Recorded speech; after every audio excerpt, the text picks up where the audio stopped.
देखो आखिर कैसे मेरे एक स्टूडेंट से गलती हुई कि उसने एक फेक क्लाइंट को अप्रोच किया, अपने 4 घंटे जाया करे और अपनी एक पोटेंशियल सेल को गवा दिया। यार साहब भाई, एक बंदी थी जैसिका करके, उसका एक ट्वीट था नीडा लोगो ना, तो मैं उससे कब से बात कर रहा था और प्रॉपर जवाब आ रहा था उसकी तरफ से, लेकिन इतना ज़्यादा टाइम वेस्ट करने के बाद वो जो है वो पेमेंट दे के नहीं गई। तो मुझे ये पूछना था कि वो बॉट थी और इसके अलावा एक और बात कि एक और बंदा था जो कि इंटरेस्टेड भी था और प्रॉपर बात भी कर रहा था, लेकिन इन दी एंड वो जो है वो मुझे कटाकर मेरे दोस्त को पेमेंट कर गया।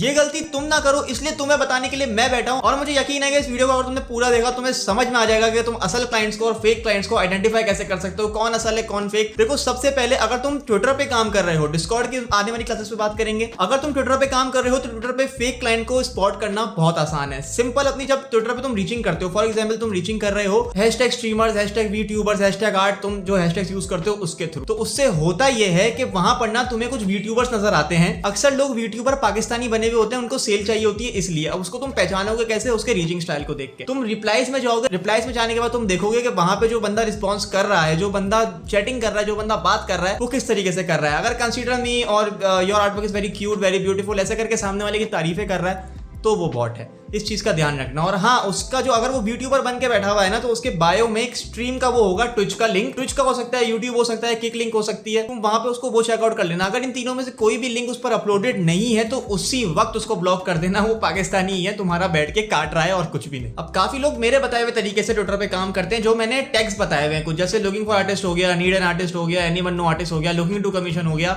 मजाक मजाक में मैं तुम्हें टैग्स बता रहा हूँ, पेड स्टूडेंट्स के लिए है, वो पैसे देके खरीदो। मजाक कर रहा हूँ यार, मैं लोगों की हेल्प करने के लिए बैठा हूँ। लेकिन जो उस तरीके से काम करते हैं तो वहां पे काफी सारे लोग ना फेक ट्वीट्स कर रहे होते हैं, hey I am looking for an artist who can design me a logo, design me this, design me that, whatever. उनको पहचानने के लिए तुम्हें 3 चीजें देखनी है। सबसे पहले कि उनका जो नाम का यूजर नेम है, उस यूजर नेम में नंबर्स हैं या नहीं। अगर यूजर नेम में नंबर्स हैं, फॉर एग्जाम्पल 0 1 2 3 4 जितने भी नंबर्स हैं, अगर वो नंबर्स हैं उनके यूजर नेम में तो वो बॉट है। उसके बायो में ज्यादा कुछ नहीं होगा, उसकी आईडी 2024 की होगी या 2023 की होगी। बायो उसका सिंपल सा होगा, ट्विच लिंक नहीं होगी। अगर ट्विच लिंक है भी तो ट्विच चैनल वेरीफाई कर लेना कि वो एग्जिस्ट करता है नहीं करता। अगर ट्विच लिंक है तो तुम थोड़ा बहुत समझ सकते हो कि वो असल है, लेकिन मैं रिकमेंड करूंगा कि पूरी तरीके से छानबीन करो, पहले देखो। तो ये तुमने यूजर नेम देख लिया, तुमने ट्विच लिंक पकड़ ली, और तीसरी चीज होती है रिप्लाईज। वो तुम्हें ट्वीट करने के बाद ना लोगों के काम चुरा रहा होता है। बेसिकली काफी लोग मुझसे पूछते हैं कि फॉलोवर्स कैसे गेन होते हैं, तो फॉलोवर्स ऐसे ही गेन होते हैं। सिंपल, जाके आपको दिन के 10-12 ट्वीट्स करने होते हैं, I am looking for artist, I am looking to commission, I am is there anyone who can help me design this that whatever. वहां से उनको जितने भी जो नए बच्चे होते हैं उनको पता नहीं होता असल कौन है, बॉट कौन है, फेक कौन है, तो वो उसको रीच आउट करते हैं। रीच आउट करने के बाद सिंपल उसको वो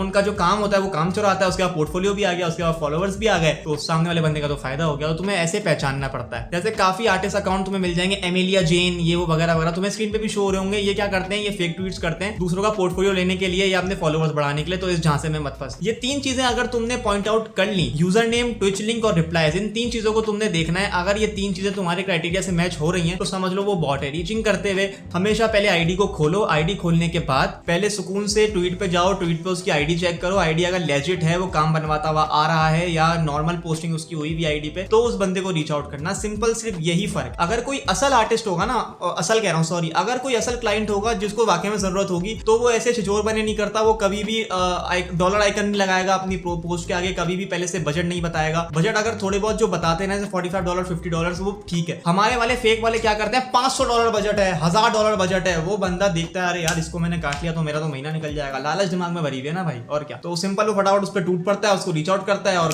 कहानी खत्म है। तो तुम, ये उम्मीद है मुझे गलती नहीं करोगे, और जो मैंने भी बेसिक पॉइंट समझाया तुम्हें उस पर काफी चीजें क्लियर हो गई होंगी कि how to spot fake clients versus real client. इंशाल्लाह आने वाली वीडियो में तुम्हारा बहुत हेल्प करने वाला हूं मैं, तो make sure to subscribe my channel. अगर वीडियो हेल्पफुल लगी हो तो अपने बॉट्स दोस्तों का शेयर जरूर करना, और कमेंट में मुझे बताना कि तुम्हारे सॉफ्टवेयर हाउस में बॉट्स कौन है।